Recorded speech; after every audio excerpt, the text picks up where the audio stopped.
Good morning, good morning, good morning. Thank you for joining us this morning for our lounge and, of course, for the show. This is the Gender Sport. This is where we have real conversations. Hashtag Break the Silence. Now, some of you are wondering, Malini Metoi, break the silence. If you are a digital person and if you really care about this country, you do know that there is a press statement that was released on gender-based violence. If you did not see it, please go search for it so that we refer to it and talk about this. Because people are asking, fine, are we really serious about the fight against gender-based violence? The press statement has talked about measures in place. We will read that to you. There are hotlines that are now in existence and have been in existence. But the question is, if I asked you back at home, ni hotline gani unajua that if you are attacked, you'd call very fast? Which one do you know? 0739110544. If there's a hotline you know, and that's your emergency, and you have saved it on your phone, let me know if you know the hotlines that are available for you in case you experience gender-based violence. Otherwise, Kenyans are just sitting there and blaming each other, but not really taking this seriously. Now, I have Susan Nyabena here with me in studio. If you saw her social media platforms, she was really hyping this particular conversation. And it's because we are only not against what is in place, but we are asking ourselves if this is a fight that we really want to, we are in fully, or are we just being parents or fighters? You know, when I say that, it's the face. We are just there, but we're not actually doing what we have to do. Do we have policies written? Actually, Kenya has one of the best policies. I mean, we are doing great, but actualizing, implementation. We have talked about this over and over again. And as we break the silence, I want you to sit down and think about it and ask me, Anki, what are you doing as Anki? Susan, what are you doing as Susan? Susan is from Gender Inc., the CEO actually, Gender Inc., so I do know that she's doing something about gender-based violence. I am here advocating, for all of us to be on the front line to fight GBV, and I think I'm doing something. What are you doing on social media? What to Twitter, mkotu, dress properly. I don't think a 2-year-old or 3-year-old girl or the girl that was raped was not dressing properly. There's also a Muslim sister of ours who was raped. I think she was dressed properly. So I do not know what you mean by dress properly, all right? And I have pictures coming on your screen, incidents and cases. Most recent, I have a picture of a man who killed his girlfriend. Allegedly, she was unfaithful. Susan, did you see that? Yes, she was unfaithful to a married man. Yes, I did see that. And we're going to highlight these things. I'm sorry I've been giving a lot of breakdowns because I want, when you start talking to naendelea kuenda, it's and good. you want people to tell us if we are really fighting GBV or if we're just talking about GBV. Welcome to the show. Thank you. Thank you for having me. You look amazing. Thank you. It's lovely to see you this morning. Good to see you. Always African. We try. We try? First, let's start with, do you think our cultures are making this gender-based violence a thing in this country, making it very difficult for us to stop gender-based violence to start with, because you really embrace the African culture? Do you think the African culture is against or for, or do we just have certain elements? I don't think the African culture even know what gender-based violence is, because they cannot put a name to it, so it's difficult to actually address it. Because talk about beating your wife, it's like, no, I love her, I'm just trying to correct her. Talk about, harassing your husband because he didn't come home with food, you say, no, it's his responsibility, so culture says. So they don't even realize it's gender-based violence. It's our biggest issue. Oh, wow. I didn't think of it that way. We don't even realize that we are having a problem. We don't. So until we do realize it, then there's nothing we're fighting. You have to put a name on it for you to actually address it. If you do not, then what exactly are you addressing? All right, that's something. Now, let me go back to Gender Inc. And of course, so far we have been with you for a while. How is it doing? Are people coming out more to share their stories about gender-based violence, especially? I would say yes and no. Yes, people would want to share the stories, but they want to do it on a personal level. Because I gave a platform, like I would do interviews for people to just talk about their stories unfiltered, no cutting and cutting. They just say what they feel, and have conversation with people. But then again, people are not there yet. They're like, oh, what will society think of me? If it's the ladies, like, oh, so everybody's going to think of me like as a, whore or whatever they call, Okay. And then for the guys are like, so people would think of me of less like a man, I'm less masculine. So it is not easy. So sometimes you have to keep on referring them to counseling until they get there to be able to get comfortable and share. So then I think that's a bit difficult to break the silence, therefore. It is difficult. Because platforms like Gender Inc. are trying to help us break the silence, but you're still talking about people shying off. Yes, they are. Interesting. So what are you guys doing on Gender Inc. to probably try and improve that so that people feel more safe? We actually encourage, and one of the things that, survivors and victims is that when you don't talk, it is not actually about you only. When you don't highlight or say that this person is a perpetrator, the next person who is going to relate with them, they might also be a victim. Let's say if you're in an abusive relationship, if you're a woman or a man, your partner is abusive, either physically, emotionally, financially. If you do not talk about it, and maybe you are able to break through because, you had some help. What about their next girlfriend? What about their next boyfriend? They are going to experience the same exact thing. And it's going to be continuous. And this perpetrator is going to, leave a lot of scars on people. So I tell people, like, when you're sharing, it's not about you feeling shame on anything. It's about saving the next victim, saving the next person. Like, I don't want you to go through what I went through because it's painful. So people don't realize, people take it as taking care of your people, supporting. Yes. They do not know you're also saving the next person when you break the silence. No, I think because maybe of the pain or, the psychological aspect of it, we tend to think about ourselves as like, what is the world going to say about me? But when you look at it past you, that is why I encourage people, you go to counseling. It's not the pain actually, when you put the blame on yourself, that is when you struggle to break through. But when you when you take it out of, it's like, it's not about me, it's not, I did not do anything wrong. You're able to talk about it and help the next person. Talking of blame. Talking of blame, I feel like the government has at least taken responsibility and, written something. Yes. But we'll read that and, sometimes you just write something to make sure that Kenyans know that you're in the fight. But we will also see that for sure. But about the blame. You've seen cases that have come up. Yes, I have. Just touch on the blame and your own perspective. I will not ask a question. The blame game that's going around GBV. I don't know. It's like we have now, it's a gender war. Men on this side, women on this side. But you see, the issue is violence. I say violence is not just towards women or towards men. Violence is just violence. It doesn't matter. If you're a violent person, you're just a violent person. You're a perpetrator. So when we start doing blaming, let's say for the ladies, like you just said, the way she was dressed, the way, I don't know, it doesn't matter. If you're if you're a perpetrator, you're just perpetrator. If I was fully naked or fully dressed, if you're a perpetrator, you're just a perpetrator. So there is nothing to blame. I think perpetrators should just, take responsibility. You did what you did, because if what you did was right, so you claim, why don't you just be there and say, okay, I did this because take responsibility like of the what ones you we did. will highlight. Yes, but you're busy there running around trying to deny and blaming the lady for doing whatever, or blaming the man for it's not right. So Kenyans and the blame game, if we continue going around circles, we will not break the silence. Not at all. We just need to stop. Susan, I've had songs that have been released, but we really love Muhonja. She's one of those, champions on the forefront fighting against GBV through music. Yes. And I don't know if there are certain songs that are trying to speak to people, but they really don't get it. Like, I don't know how you feel about the Nairobi song. I will not mention the artist, but I think it spoke something, especially for Nairobi.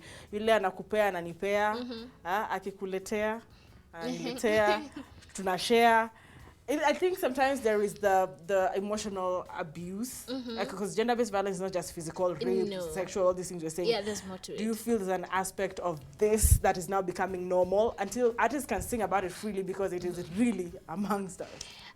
Yeah, we are trying to normalize, these particular issues because we can't deal with it. Because we can't deal with it? Yes. Okay. Usually, I would say when you're struggling with something and you cannot deal with it, you try to say, it's just normal. Maybe you're let me give an example. You see those people who, they're generally rude, or, you cannot have like a simple conversation with them before, they will insult you and stuff. So you're like, well, why would you insult me? Let us have a conversation. They're like, that is who I am. Okay. They don't want to address the real issue. So I think the whole issue of, we are napeana, it's a reality. But it's not something that we need to, accept. Okay. These are things we just have conversation. It is happening, but no, we should bring it to a stop. So the whole point here is Kenyans, we should not normalize things like gender-based violence because we're getting to a point where we are okay. Now I'm going to show you why I think we are okay before I read the measures, because today I'm not going to get measures from you, Suzanne. We have talked about it. You can Google and find, measures put in place for you to safeguard yourself from gender-based violence, but we're going to try and analyze what the government has said. There is a picture number one. You have said the perpetrator should take responsibility and just go out there and say, I did it. Now, there is a 71-year-old man that admitted to rape. I don't know if we have that on screen. It was on a digital, it was on a, you can, I don't know if that's very clear. But when I looked at that and I opened the link and I read through it, I thought, what kind of audacity? At 71, I believe one is mature enough. But this is our society now. And he admitted to it to the point where they admit it. What do you think could make somebody get to that level of audacity? Okay, I didn't read the blog per se because, sometimes the blogs have a different way of, reporting. But when he admitted, there is a point where maybe the evidence was too much. Okay. He could just not deny it, so you don't have a choice. And then there are those people who feel there's something we call patriarchal masculinity. Okay. Patriarchal masculinity is in that sense that you feel you have to dominate someone, okay? And it's unfortunate that it is the men trying to dominate women. So when they would admit, it is not that they admit it out of guilt or out of being sorry. They admit because they feel, oh, I've done something great. So it falls under patriarchal masculinity, which, society calls it in a way toxic masculinity. Okay. So that is when they feel like, oh, I've done something. So when he's admitting, he's not admitting because of guilt. It is like, maybe I've taught that particular individual a lesson, so to say. Interesting. So if you are in a space where you're living with somebody who seems to want to dominate a lot of you, please, you need to start searching yourself. I am glad that you brought that up. And case number two, we're doing this highlights so that people know situations they are in. Yes. All right. There is a married man. This, I think, goes down, like, married man who allegedly, not actually killed his girlfriend. He alleges was unfaithful to him. I don't know if that picture can come to your screen. This is something that trended. People responded. People reacted. I'm wondering how a married man was jealous. Is it the same kind of dominance we're talking about? Yeah. It's toxic masculinity. Look, beautiful couple. Right? But that's a married man. But women, why? It's another norm. We put ourselves in spaces where either the wife to that other man is going to kill you or is going to kill you. Or what do you think, Susan?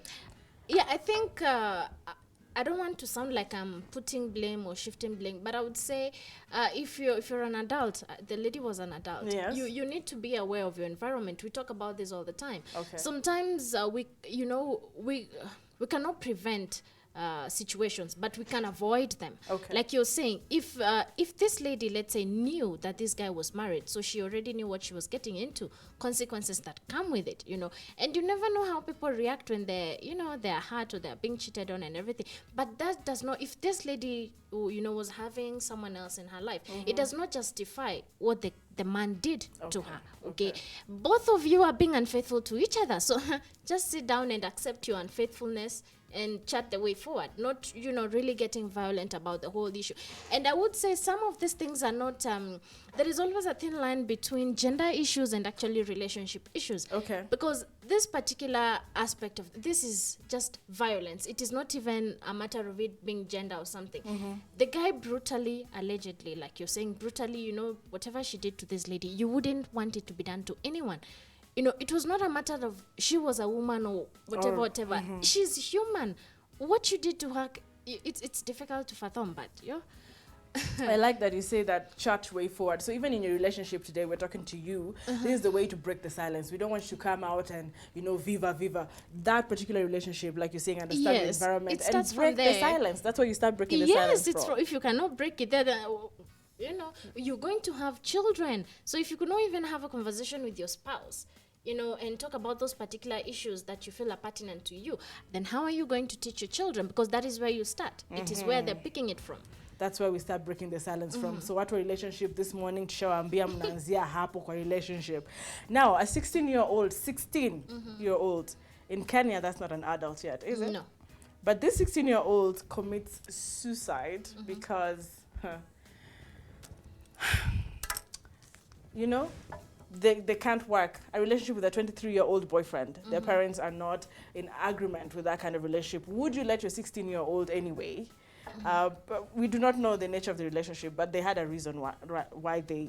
But I think killing yourself is also a form of gender-based violence. I don't know if I'm going too far, but why would you think so ill of yourself? Because then how do you break the silence if you cannot seek therapy?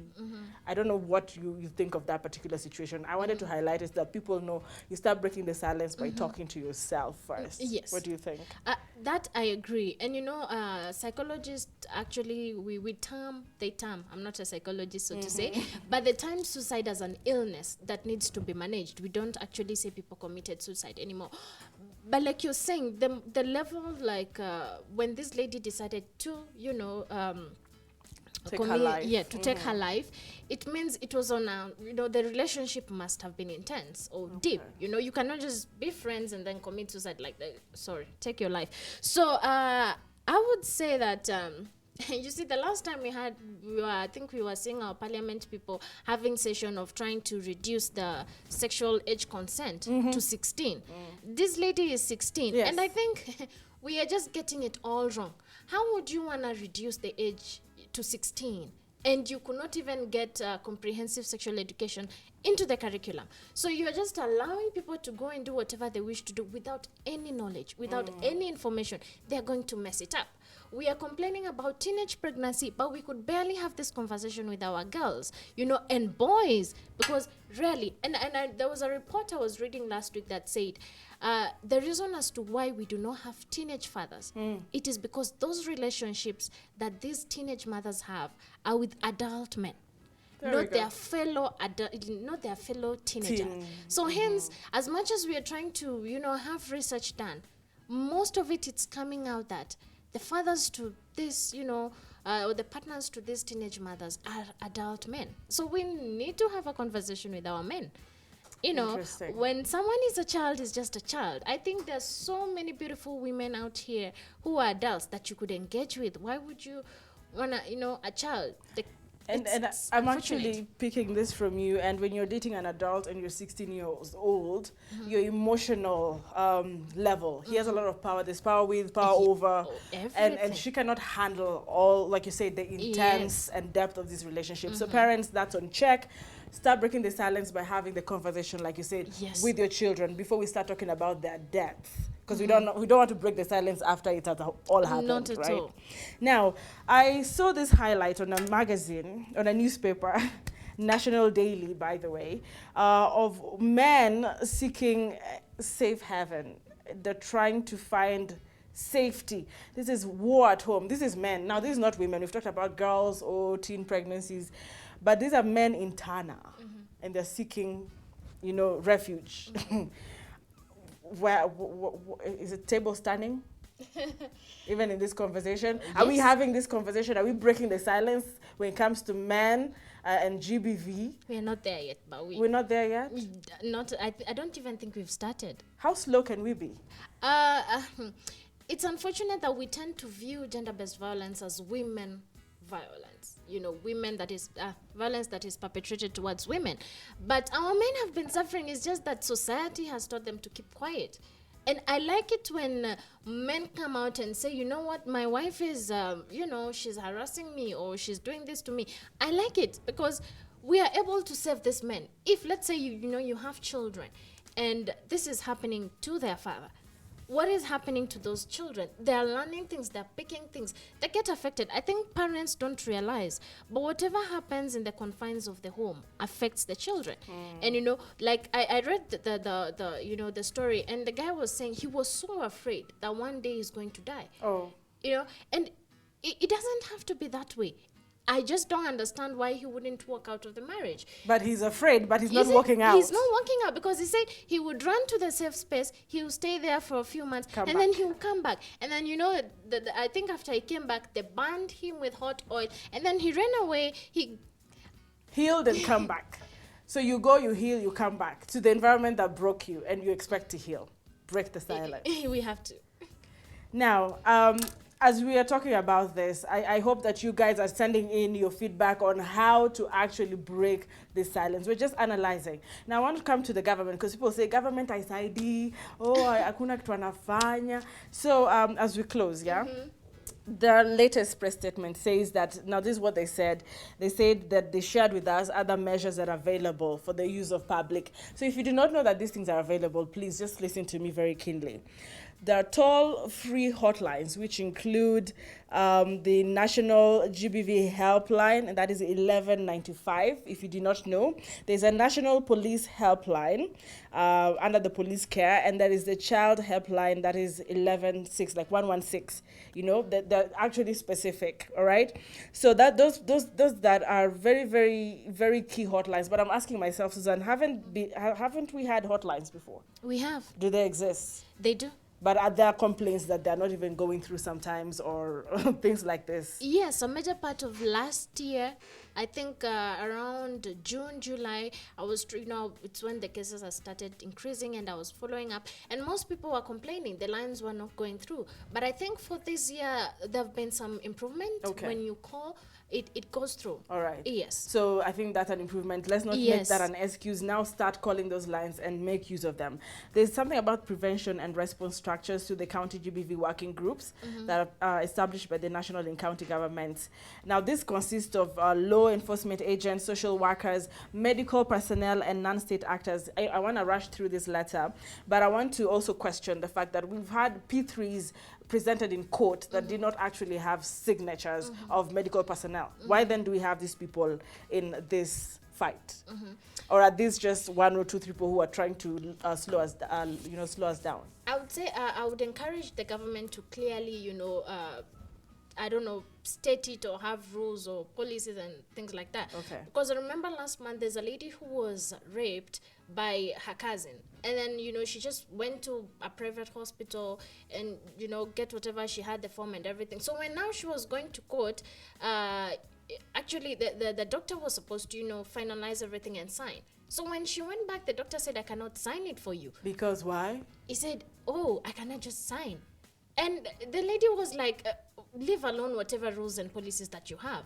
Like, as human to human, I need the signature to go to court and have my issue sorted. Why wouldn't you do that? And they talk about policies, and they talk about... So it is like they're just specific hospitals that can do that, which is not correct. We need to have all hospitals, capacity build on these particular issues. Anybody, let's say whatever incident has happened here, I don't have to go all the way to Nairobi Hospital. Okay. The nearest hospital that is there, I need to be able to get service from there, and the person needs to sign it. So it's not, but in Nairobi, I think there are just 3 hospitals that do that. The one that I know that is actually championing on it is Mata Hospital. Okay. And then with Nairobi Women's, and I think the third one, forgot. But what you're telling me is 3 out of all the hospitals, others are distancing themselves from, hey, I don't want to be associated with the GBV case. So then how do we break the silence? That is to the medical personnel. Real quick, I'm just going to pick something that caught my eye when it came to this, measures.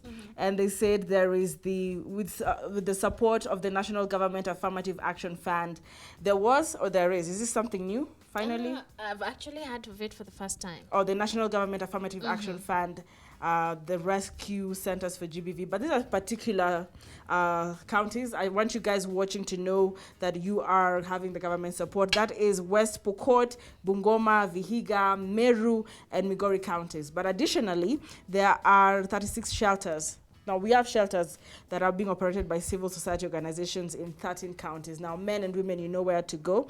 That is Nairobi, Kisumu, Mombasa, Kwale, Samburu, Kajiado, Murang'a, Laikipia, Kiambu, Nyeri, Meru, Machakos, and Makueni counties. Now, guys, you do know that the government is doing something, for, the fight against GBV. But what I want to repeat is that you need to commercial GBV. Sindio Susan, ama niko peke yangu. Yeah, tunafaa kukomesha. And any form of violence is wrong, like you said. Yes. Any form. So do not be afraid to ask for help. Break the silence. They have said that over and over again. Now, after I say, you say break the silence. Okay. Now, if you feel unsafe in or around your home, if you are harmed or feel threatened, intimidated, or harassed, break the silence. Okay, there you go. The lockdown and curfew are no excuse for gender-based violence. Break the silence. During times of crisis, negative coping mechanisms can result to GBV. So if you feel unsafe, please break the silence.